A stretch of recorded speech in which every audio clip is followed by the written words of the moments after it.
بسم اللہ الرحمن الرحیم۔ ناظرین السلام علیکم، میں ہوں آپ کا میزبان صابر شاکر مدینہ منورہ سے۔ یہاں کا موسم بہت ہی اچھا ہے، خوشگوار موسم ہے۔ آج 29واں روزہ ہے، کل ختم قرآن ہوا ہے یہاں پہ 29ویں کی شب، اور زیادہ امکان یہی ہے کہ یہاں پہ جو اطلاعات ہیں کہ اس دفعہ 30 روزے ہوں گے، قوی امکان ہے کہ 30 روزے ہوں گے، اور اگر 30 روزے ہوئے تو مدینہ منورہ میں، مکہ مکرمہ میں عید جو ہے وہ ہوگی منڈے کو، سوموار کے روز ہوگی، اور پھر اگر اسی طریقے سے پاکستان میں بھی زیادہ امکان پھر یہی ہوگا کہ 30 روزے ہوں گے، تو دیکھتے ہیں کیا ہوتا ہے۔ لیکن بہرحال یہاں پہ عید کی تیاریاں کی جا رہی ہیں، یہاں کے مقامی شہری بھی اور جو معتمرین آئے ہوئے ہیں، آلموسٹ 20 لاکھ 2 ملین کے قریب اس وقت سعودی عرب میں موجود ہیں، جو کہ معتمرین ہیں، عمرے کی ادائیگی کے لیے آئے ہوئے ہیں دنیا کے مختلف حصوں سے، اور ساتھ ہی ساتھ مقامی لوگ بھی۔ اب ذرا تھوڑی سی خبریں آپ سے شیئر کرتے ہیں، اور بحث چل رہی ہے کہ کیا ہوا، نعرے بازی ہوئی، ناخوشگوار واقعہ ہوا، اور اس پہ بہت سارے بڑے کیا کہنا چاہیے، ہر کوئی اس کو پولیٹیکل سکور کرنے کے لیے، پولیٹیکل سکورنگ کے لیے اس کو یوز کر رہا ہے، مذہب کارڈ استعمال ہو رہا ہے، اس پہ آپ دیکھ رہے ہیں پولرائزیشن کتنی ہے، اور مفتیان جو کہ اینکرز مفتیان ہیں وہ بھی پیچھے نہیں ہٹ پا رہے۔ بہرحال ذرا یہ سارا کچھ ہو کیوں رہا ہے، اصل مسئلہ یہ ہے،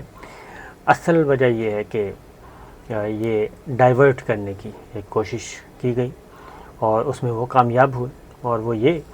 کہ اگر یہ بحث، یہ غلطی نہ کی جاتی جو کہ مسجد نبوی میں ہوئی، اور یہ واقعہ نہ ہوا ہوتا، تو پھر میڈیا میں کیا زیر بحث کیا ہونا تھا۔ تو بہرحال وہ یہی زیر بحث ہونا تھا کہ امپورٹڈ کمپنی کیسے چلے گی نہیں چلے گی، یہ ساری چیزیں ہونی تھیں۔ لیکن بہت ہی یہ ایک واقعہ ہوا، اور اس واقعے کی بنیاد پہ تقریباً 3 دن ہو گئے ہیں، ہمارے جو پاکستان کا میڈیا ہے اس میں یہی خبر گردش کر رہی ہے، سوشل میڈیا پہ بھی یہی بحث چھڑی جا رہی ہے، اور امپورٹڈ حکومت نامنظور کے مقابلے میں مختلف ٹرینڈز چلانے کی کوشش کی جا رہی ہے۔ وجہ کیا ہے؟ وجہ ہے عمران خان صاحب جو کہ سابق وزیر اعظم ہو چکے ہیں، اصل مسئلہ ان کے ساتھ ہے، ان سارے مافیاز کا۔ یہ ان کو اندازہ ہے کہ عمران خان صاحب کی مقبولیت میں وہ ہو گیا ہے اضافہ، اور جو سوچا ہوا تھا تحریک عدم اعتماد کے نتیجے میں وہ ہو نہیں پا رہا۔ اب ان کی جو مقبولیت ہے وہ کیسے کم کی جائے، اب اگلا ایشو یہ ہے، اور وہ ہے کہ مختلف قسم کے سکینڈلز لائے جائیں، اور سکینڈلز سب سے پہلے توشہ خانہ کو سکینڈل بنانے کی کوشش کی گئی، اور اس میں کوئی آئینی اور قانونی ایسی کوئی بدعنوانی تھی نہیں، اگر ہوتی تو اب تک تو نیب اور FIA پتہ نہیں کون سا ادارہ انویسٹیگیشن کر چکا ہوتا، لیکن ایسا نہیں ہے۔ دوسرا کیس جو آیا ہے وہ آیا ہے فرح خان کا، اور فرح کے بارے میں بہت سارے آ رہے ہیں، DG نیب ہیں، وہ اس بارے میں تحقیقات کر رہے ہیں، اور ابھی تک اس کو زیادہ تر جو چیزیں آ رہی ہیں وہ آ رہی ہیں، زیادہ تر اس کو پولیٹیکل نیریٹو کے طور پہ دیا جا رہا ہے کہ فرح خان پہ حملے کیے جائیں، اس کا تعلق بشریٰ بی بی سے ہے، اور بشریٰ بی بی بیگم ہے وزیر اعظم عمران خان جو کہ سابق ہو چکے ہیں ان کی، تو ان کو پریشر میں لانے کی کوشش کی جا رہی ہے، لیکن ابھی تک کم از کم عمران خان کی حد تک تو ایسی کوئی بات نہیں سنی۔ ہاں البتہ انہوں نے کوئی ایسا جرم کیا ہے، اور ان کے اکاؤنٹس میں واقعتاً ایسے ہیں، کیونکہ اس کی وجہ یہ ہے کہ آج کل میں نیب پہ زیادہ اعتبار نہیں کرتا۔ نیب ماضی میں حمزہ شہباز شریف صاحب اور ان لوگوں کے بارے میں بھی یہی کچھ بتاتا ہوتا تھا، اور پھر آخر میں آ کے پتہ چلتا تھا کہ کچھ بھی برآمد نہیں ہوا، اور وہ صرف ایک پولیٹیکل کیا کہنا چاہیے، پولیٹیکل انجینئرنگ کے لیے وہ سب کچھ کیا جا رہا ہوتا تھا۔ تو وہی DG نیب لاہور میں، لیکن اگر ایسا ہے تو میں تو کہوں گا کہ اگر اس کے آمدن سے زائد اثاثے ہیں وہ پایا، ایک تو پرائیویٹ پرسن ہے، وہ تو فوراً FBR کو نوٹس لینا چاہیے، اور FBR ان سے پوچھے اور ان پہ ٹیکس عائد کرے، بجائے اس کے کہ نیب کو کیس بھیجا جائے، اور نیب جو ہے وہ لٹکاتا رہے گا اور لنگر آن کرتا رہے گا، اس سے کوئی فرق نہیں پڑنا۔ تو اب آتے ہیں ذرا اصل خبر کی طرف۔ جی البتہ یہ میں بتا دوں کہ اگر فرح خان ہے یا کوئی بھی ہے، اور اگر انہوں نے لوٹا ہے، لوٹ مار کی ہے، تو بالکل آنے چاہیے شکنجے میں۔ اب آتے ہیں یہ سارے معاملات کس لیے کیے جا رہے ہیں۔ وہ ہے وزیر اعظم عمران خان جو کہ سابق ہو چکے ہیں، ان کو کسی بھی طریقے سے کنٹرول کیا جائے، اور وہ کنٹرول ہو نہیں رہے۔ وہ جلسے پہ جلسہ کر رہے ہیں۔ کل انہوں نے ملتان میں ایک جلسہ کڑکا دیا اور بڑے کانفیڈنٹ نظر آئے۔ پنجاب میں ابھی تک انہوں نے سینگ پھنسائے ہوئے ہیں، اور وزارت اعلیٰ کی جنگ، اسپیکر ڈپٹی اسپیکر کی جنگ، وہ ساری کی ساری چل رہی ہے، اور اس میں فیصلہ بھی آ چکا ہے۔ تو ابھی تک تو دیکھتے ہیں آج اوتھ ہوتا ہے یا نہیں ہوتا۔ بہرحال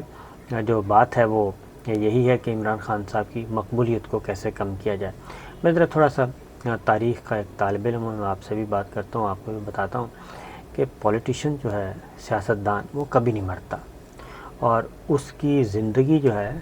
وہ یوں سمجھیں جو کامیاب سیاستدان ہے، جس کی جڑیں عوام میں ہیں، وہ تو مرنے کے باوجود نہیں مرتا، اور وہ اپنی سیاسی میراث جو ہے، سیاسی وراثت، وہ آگے سے آگے منتقل کرتا جاتا ہے، اور اس کی وراثت اسی کے خاندان میں ہی رہتی ہے جہاں جہاں موروثی سیاست ہے۔ پاکستان میں موروثی سیاست ہے، اور مکمل طور پہ اس کی جڑیں مضبوط ہیں۔ تو پاکستان میں اب تک جو سیاسی لیڈر ہیں، سیاسی رہنما تھے، مقبول ترین رہنما، ان کو بہت کوشش کی گئی کہ لوگ ان سے نفرت کرنا شروع کر دیں، لیکن آج تک ایسا ہوا نہیں ہے۔ ذوالفقار علی بھٹو مرحوم، انہوں نے جنرل ایوب خان کے وزیر خارجہ کے طور پہ شروع کیا اپنا کیریئر، وزیر خارجہ رہے ان کے، اور ان کے وزیر خارجہ، وزارت خارجہ کی وجہ سے ہی وہ پاپولر ہوئے۔ ان کے وزیر خارجہ تھے ایوب خان صاحب کے، اور ان کو بڑا محنت کر کے سجایا گیا، اور پھر اقتدار میں جب آئے ذوالفقار علی بھٹو صاحب، تو وہ معاملہ آپ کے سامنے ہی ہے۔ 77 ایجیٹیشن چلی، اور پھر وہ گئے جیل، باہر ایک دفعہ نکالے گئے، لیکن پبلک نے جو رسپونڈ کیا وہ طوفانی تھا۔ تو لہٰذا یہ بڑا مشہور جملہ ہے کہ قبر ایک ہے اور بندے دو ہیں، یعنی کہ ضیاء الحق صاحب اور ذوالفقار علی بھٹو مرحوم۔ تو انہوں نے کہا کہ یہ ان دنوں میں یہ چلتا تھا جی، قبر ایک ہے، بندے دو ہیں، کسی ایک نے جانا ہوگا۔ تو لہٰذا وہ پھر جو قرۂ فعال ہے وہ ذوالفقار علی بھٹو مرحوم کے نام نکلا، اور ان کو سزائے موت ہوئی۔ پہلے تختہ الٹا گیا، اس کے بعد ان کو سزائے موت دے دی گئی، جو آج تک عدالتوں کے ماتھے پر بھی ایک دھبا ہے، کیونکہ وہ سزا دینے والے جج جو ہیں بعد میں انہوں نے ساری کہانی کھول کے رکھ دی کہ ان کے ساتھ کیا ہوا تھا۔ ذوالفقار علی بھٹو صاحب کے بعد ضیاء الحق صاحب آ گئے، پہلے اقتدار لیا، پھر پھانسی دی، آ گئے اقتدار میں۔ 11 سال انہوں نے پیپلز پارٹی کو ختم کرنے کی کوشش کی، بدترین جو ہو سکتے ہیں ہتھ کنڈے وہ استعمال کیے، اور بدترین مارشاء اللہ تھا، عام مارشاء اللہ نہیں تھا، بدترین مارشاء اللہ تھا، کوئی پوچھنے والا نہیں تھا۔ اس میں بھی اس بدترین مارشاء اللہ میں 11 سال ہر حربے استعمال کیا گیا۔ ان کی جماعت پیپلز پارٹی سے بندے توڑے گئے، ان کو دوسری جماعتوں میں منتقل کیا گیا۔ آگے جا کے میں بتا بھی دیتا ہوں، یہ جو نواز شریف صاحب، اس کے بعد مسلم لیگ نواز جو بنی تھی، اور وہ بھی ان میں سے بہت سارے لوگ ایسے تھے جو پیپلز پارٹی کے ساتھ ہوا کرتے تھے، اور پھر مسلم لیگ نواز میں۔ تو بہرحال پیپلز پارٹی کو 11 سال دبایا گیا، اور جب الیکشن ہوا 88 میں، اور اس سے پہلے محترمہ بے نظیر بھٹو پاکستان آئیں، تو ان کا جو استقبال تھا وہ آج تک کسی کا استقبال نہیں ہوا لاہور میں۔ تو لہٰذا وہ آئیں اور چھا گئیں، اور اس طریقے سے 11 سال بعد بھی جو رزلٹ نکلا الیکشن کا 1977 کے بعد، 1977 کی دھاندلی زدہ الیکشن کے بعد، جب رزلٹ آیا 1988 میں پاکستان پیپلز پارٹی، تو ووٹ بینک وہیں کا وہیں تھا، اور وہ نہیں ٹوٹا تھا، اور دوبارہ وہی پارٹی پیپلز پارٹی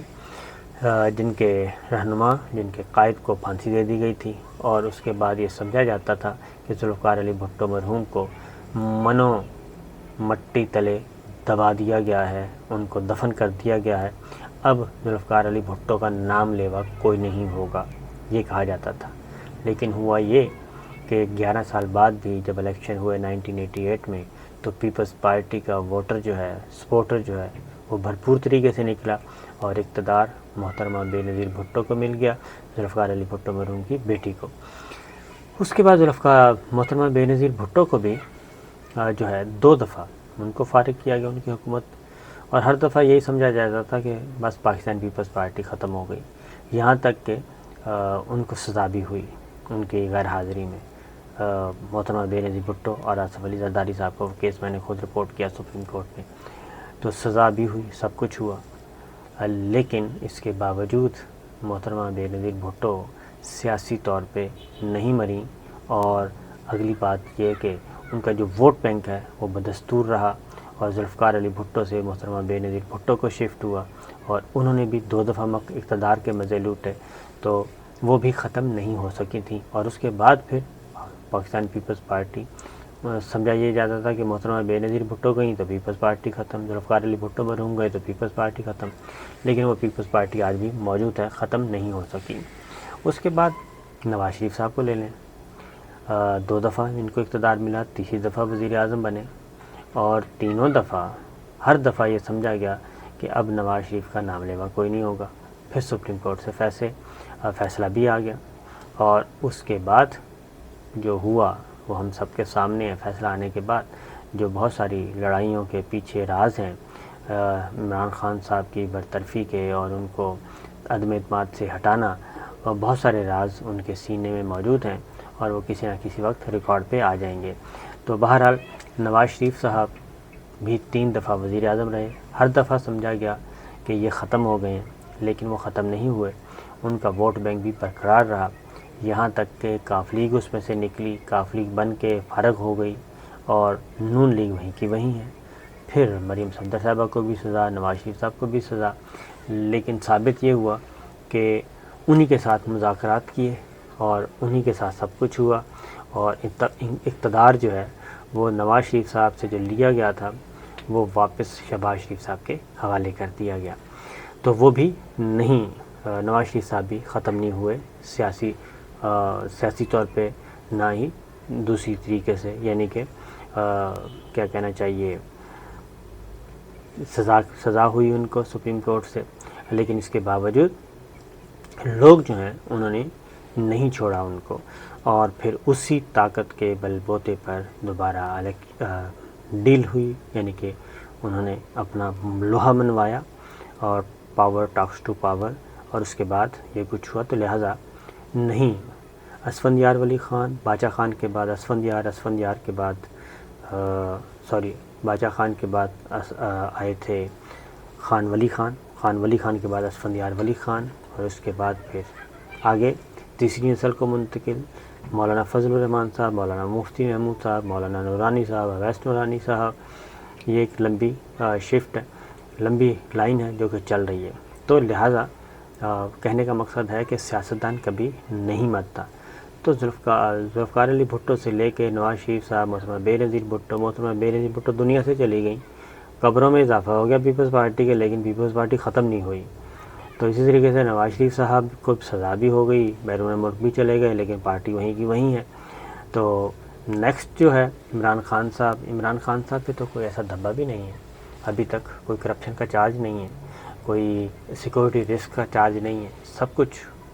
ہونے کے باوجود تو وہ کیسے کہا جا سکتا ہے کہ خان صاحب ختم ہو گئے ہیں یا ان کا کیریئر ختم ہو گیا ہے؟ ابھی خان صاحب نے واپس آنا ہے، اور بڑے ہی بھرپور طریقے سے آئیں گے، اور ان کی آمد کو روکا نہیں جا سکتا، ووٹ کے ذریعے ہی وہ آئیں گے، اور اگر ان کے مینڈیٹ کو چوری کرنے کی کوشش کی گئی تو اس کا رد عمل جو ہے وہ جو اس وقت ہے اس سے بھی کہیں زیادہ ہوگا۔ لہٰذا یہ جو کہہ رہے ہیں کہ عمران خان صاحب کو گرفتار کر لیا جائے عید کے بعد، اور ان کو نظر بند کر دیا جائے نقص امن کے تحت، اور حفاظتی تحویل میں لے لیا جائے، اور یہ جلسے جلوس کے ذریعے جو ایک نیریٹو بنایا جا رہا ہے اور لوگ ان کی طرف لپک رہے ہیں، اس کو ختم کیا جائے، اس میں ہمارے جو ہیں سو کالڈ دانشور جو ہیں وہ بھی ان کے ساتھ ملے ہوئے ہیں، وہ بھی نیریٹو بنا کے بڑی کوششیں کر رہے ہیں کہ کس طریقے سے سارا کچھ کرنا ہے۔ تو یہ ہوا ہے، اور خان صاحب کو بھی کبھی گرفتار، ان کو نہ گرفتاری کا ڈر ہے نہ کسی اور چیز کا، وہ تو لوز تو کر دیا انہوں نے، یعنی کہ ان کو گورنمنٹ چھیننی تھی وہ چھین لی، اور اس کے بعد تو اب وہ آزاد ہیں۔ اور پھر پتہ نہیں فون لو انہوں نے بند کیے ہیں یا نہیں کیے، لیکن سوشل میڈیا پہ جو کچھ چل رہا ہے اس کی تصدیق میرا خیال ہے ان کو ہی کرنی چاہیے۔ تو صورتحال ان شارٹ یہ ہے کہ عمران خان صاحب کے خاتمے کے لیے، سیاسی طور پہ ختم کرنے کے لیے بہت سی اسکرپٹ تیار ہیں، بہت ساری کوششیں، اعلیٰ دماغ اکٹھے ہوتے ہیں کہ کیا کیا جائے، لیکن عمل داری نہیں ہو رہی اور وہ آگے بات نہیں بڑھ رہی، کیونکہ کہا جاتا ہے کہ جناب ایسی کوئی غلطی مت کرنا کہ دوبارہ پھر پچھتانا پڑے۔ تو یہ چیز چل رہی ہے، خان صاحب موجود ہیں، اور خان صاحب اقتدار سے ہٹنے کے بعد واقعتاً وہ زیادہ خطرناک ہو گئے ہیں اور سنبھالے نہیں جا رہے، تو گرفتاری اور یہ ساری چیزیں ان کو سوٹ کریں گی۔ تو یہ ہے مختصر سا ایک تاریخ ہے، اس اور بھی بہت ساری ہیں لیکن میں نے مختصر ان شارٹ بتایا ہے کہ جن لوگوں کی جڑیں عوام میں ہوں، جن رہنماؤں کی، اور وہ جھوٹا ہے یا سچا ہے اس کو چھوڑ دیں تو اس کو پھر بہت مشکل ہوتا ہے اس کو گرانا۔ تو اس کے باوجود کہ گیٹ نمبر 4 کے سارے کیا کہنا چاہیے فیض مند ہونے والے سارے لوگ ہیں، گیٹ نمبر 4 کی پیداوار شیخ رشید صاحب کے بقول، لیکن اس کے باوجود جو بھی گیٹ نمبر 4 کی پیداوار تھی وہ انہوں نے سب نے ہی چیلنج کیا۔ تو یہ کیوں کیا، یہ سوچنے والی باتیں ہیں۔ بہرحال فی الحال اتنا ہی، اجازت دیجیے، اللہ حافظ۔